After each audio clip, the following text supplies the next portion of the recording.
and he got pretty irate about it, and ended up doing a drop serve on him and just saying, you're being served. Yeah. It's not really a choice that you have. You're being served. And so I dropped him and started walking away, and I had this feeling to turn around. So as I turned around, this guy was coming at me with a beer bottle to hit me. So I'm a fairly big guy, and this guy was a smaller guy, and I just kind of blocked him. I ended up calling the police. You're listening to Process Server Daily, the show where hustle meets strategy in the high-stakes world of process serving. From elite pros to the new servers taking massive action, these are the voices of a rising industry. Hosted by the founder of 123 Legal Support, Mighty Mike Reed. This is your backstage pass to building a profitable process serving empire. Let's get into it. Steven Snyder, welcome to the show. Thank you for having me. How did you get started in this industry? Back in 1991, I was at church with a friend of mine who was a process server. I didn't know that's what he did for a living, but he and I were just talking one day in nursery because I was the person in charge of the nursery, and his kid was in there, so we were just chit-chatting. And I said, I've been kind of looking for a part-time job, to do something on the side, make some extra money. Yeah. And he says, well, I know something that you might be interested in, that's process serving. I'm like, what is process serving? Never heard of it before. And anyways, he was working for a company in San Jose, California, with a company called T&B Legal, which was owned by Tom Bowman. Now, his new company is called Sterling Madison. Oh, yeah. And he's the one, his company hired my friend, and my friend was quitting because his job promoted him and he didn't need to work extra hours anymore. So I said, okay, let me go talk to Tom and see if we can work out something. And so I did, and he hired me, and I started working in south of San Jose in the Morgan Hill, Gilroy, Hollister area. And then I just got to thinking, I bet there's other companies that need someone in this area too, because I was the only one. Pretty soon it just blossomed, and I had, a bunch of companies sending me work, as a kind of like an independent contractor for them. I didn't do any work for attorneys or paralegals, directly. I was just working for other companies. So that's kind of how I started. You have a lot going on right now, and you have full of great experiences. But first, tell me about your worst experience working in the field. I have been assaulted once. I think it was probably mid-90s. I was trying to serve some papers to some small claims papers to an individual that owed some money to a jeweler. He bought a ring or something and didn't pay for it. Well, I knocked on the door and I spoke to the guy's son, and I told him what I was there for, and I asked him for his father to serve him, and he said his dad wasn't there, and I said, well, according to California civil procedure, I can serve the documents to you, and he got pretty irate about it, and ended up doing a drop serve on him and just saying, you're being served. Yeah. It's not really a choice that you have. You're being served. And so I dropped him and started walking away, and I had this feeling to turn around. So as I turned around, this guy was coming at me with a beer bottle to hit me. So I'm a fairly big guy, and this guy was a smaller guy, and I just kind of blocked him. I ended up calling the police, and they came out and cited him, and then I went to the court hearing for him to for his plea, how he's going to plea. Well, he didn't show up. The judge issued a bench warrant for $20,000. Oh. I immediately went back to my office, prepared a small claims document, filed it with the court, and we served him in small claims. He showed up to that, and then we just kind of talked, and found out that he cost him a lot more than what the jeweler bill was, just to try to defend himself. He learned something the hard way. I let him off except for $150. That's crazy. So you let him off with $150? Well, he was quite remorseful at this point. Oh, yeah, I guess he learned his lesson. I guess so, yeah. And he had a misdemeanor on his record. And man, as a server, when you're knocking on the door and you're going to walk away from the door, always be aware of what's behind you and what's coming at you. Yeah, especially when you're dealing with someone like I was dealing with, became very irate, and he was young. Kind of want to keep your eyes in the back of your head a little bit. What would you have Server Nation take from your story the most? Just be aware of your surroundings. Be smart. Steve, tell me about your greatest experience working in the field.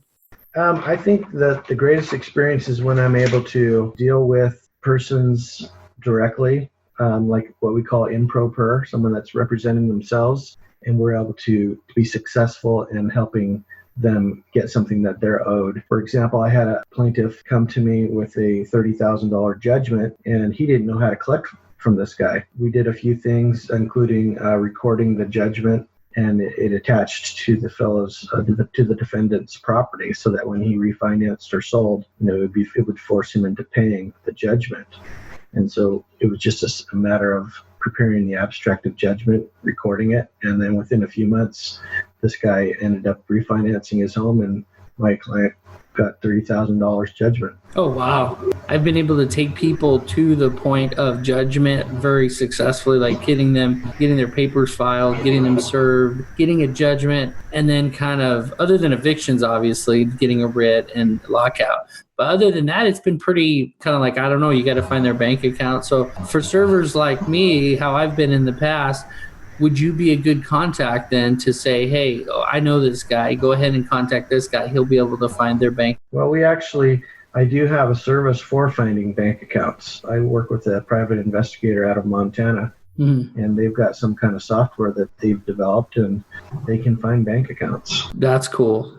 And then once we find out what that bank account is, then as a registered process server in California, I can prepare a notice of levy and get the documents ready to do a bank levy. Tell me about what you're working on right now that has you most fired up. I've been in the business since 1991, and I've learned how to build a business, and I own several of them. Hawaii Process Service, Utah Process Service, Idaho Process Service. I could go on and just keep expanding my business, but I don't have the time to manage them all. So what I've been excited about doing is finding young process servers that are not found on the web. They need help to build their business. And so I work in conjunction with my company, findmylegal.com, and helping new process servers build their business and get noticed on the internet, because that's pretty much key. People, when they do a search, they go onto Google and they look up the city, the state, and then the word process server. And if your website is ranked on Google, they'll find you, and we help the young process server build their new business. Well, Steve, that is worth being excited about. And would you say it was findmylegal.com? Yes. Roughly, what does it cost, Steve? Well, to list your company in the entire state, it's $6.99 per month. If you want us to help build a website, between $100 and $200, depending on how many cities you want to advertise your company in. That's very inexpensive. That's possible for pretty much any server to be able to afford. There are other directories I know out there that charge just for one county, $20 and such. So, Steve, what advice would you give for the struggling server out there right now? What I would do is I would Google legal professional directory and get your name on as many free websites as possible. There are others you can pay for, which rank very high on Google. The budget is an issue. The first thing to do is to get hooked up with some legal professional directories that have a link from their website to yours, which assumes that you have one. So that would be one thing that you would want to do, is make sure you get yourself a website. And I use GoDaddy.com. They're great. They host all my websites, and they have a pretty cool program in there that helps you create your website. And if you don't want to do that, findmylegal.com can help you do that. Hey, quick break from the episode to tell you about something that's changing the game for process servers across the country. It's called Mighty Process Servers. And yeah, you can join absolutely free. Inside, you'll get full access to every course, every download, and the educational tools that we use to help process servers build profitable companies. We meet every Tuesday at 1 p.m. Eastern for our live Mighty Mastermind call. Come join the conversation. You can connect with other professionals, post on the discussion board, direct message members, and become part of one of the most engaged communities for process servers. Don't wait. Go to mightyprocessserver.com and join today. Those who get verified get listed and start bidding on jobs same day. Now, let's get back to the show.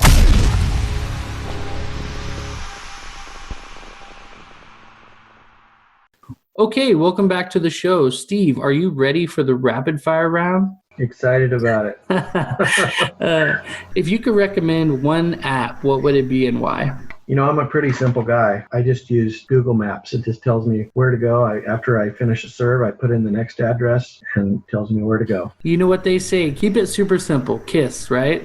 Yeah. That's awesome. So what case tracking software would you recommend as the best? For many years, I used QuickBooks. It just kept track of how much people owed me. That's primarily because I worked for other process serve companies. But as my business developed where I was working for attorneys directly, I needed to keep track of information specifically on them and the jobs and the proofs of service. I investigated several companies, worked with one. I didn't care for it, but I found the best one that works for me is servemanager.com. I definitely recommend them. One thing that it helps me to do is to manage all of the different companies that I have. So I can create a job, make a server the other company if I want to. Some of my customers are here in Utah and they have a job in California. So I'll receive the job in Utah Process Service, then I'll assign it to California company, which is Hollister Process Service.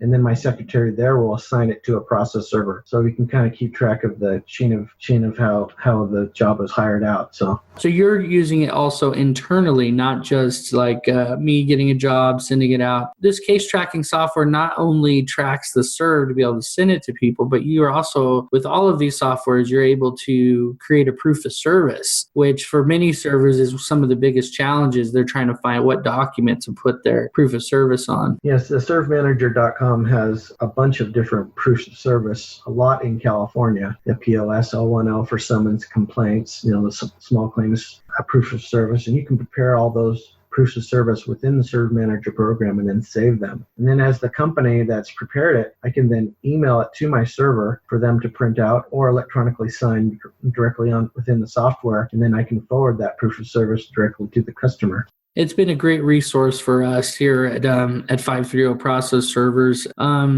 What is your favorite skip trace tip or trick?